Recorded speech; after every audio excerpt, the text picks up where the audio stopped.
Đi cho cạn. Mời giật được không? Đấy là lên. Chưa đó, để đó đi, nó còn gì đâu. Khi nó giật mạnh rồi nó còn lại lên. Giật mạnh nó giật đi xuống đi. Rap.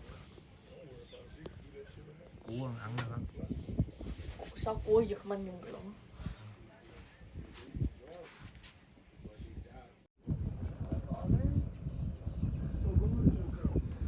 Giật đi.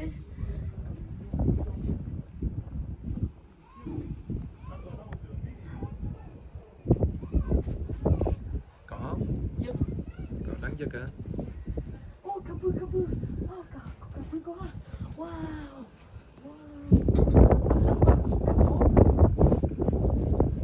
Để mình nghĩ đồ ăn nè. Chắc cũng được. Mình lấy cái bừa. Môi đi, lấy môi trong đây. Môi bừa. Dưới kia.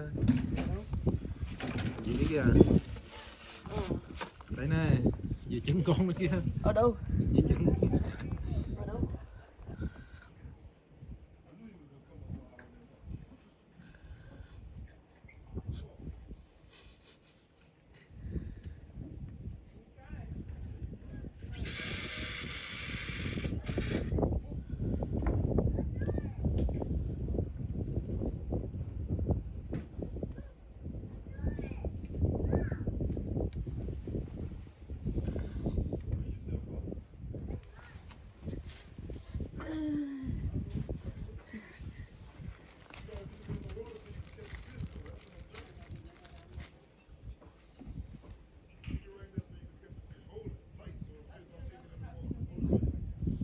Hưng câu cá đã đi cô Trình ok.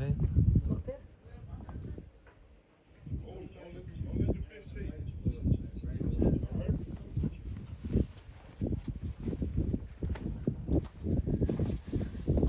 Đôi ngoài xa.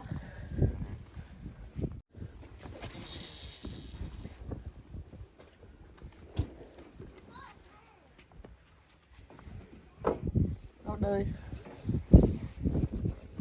Lên được không? Con cầm đi, con phiếu đi. Phiếu. Để cho hằng đủ.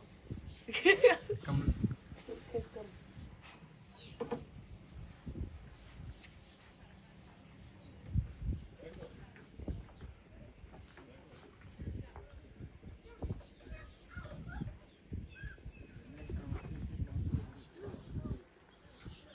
Không có cầm hai tay.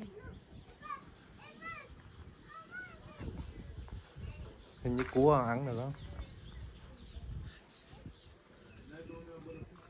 Cua giật dùng cái đó được không? Không biết. Để em bỏ xuống ấy, cho cái cá ngủ, cho thằng cá. Bởi vì không phiếu của chị.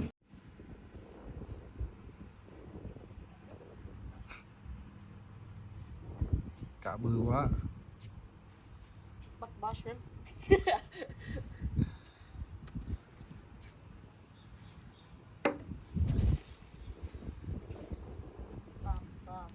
Không phải sáng nhất á.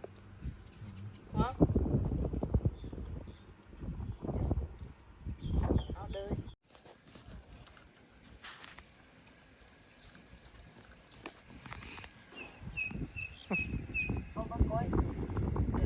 Có cái mặt con cũng có cả coi như thế nào. Mấy tiếng đồng hồ cũng có cả có cái mặt như thế.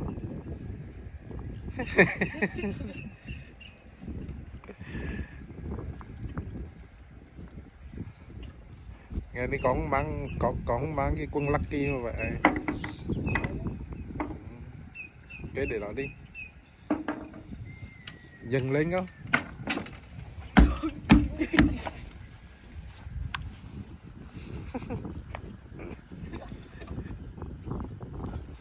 Coi cái mặt gân nè.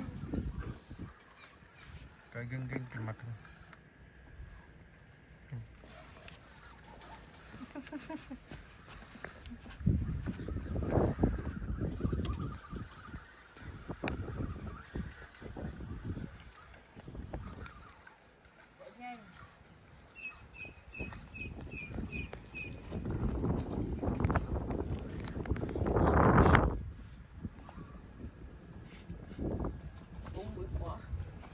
Tốt.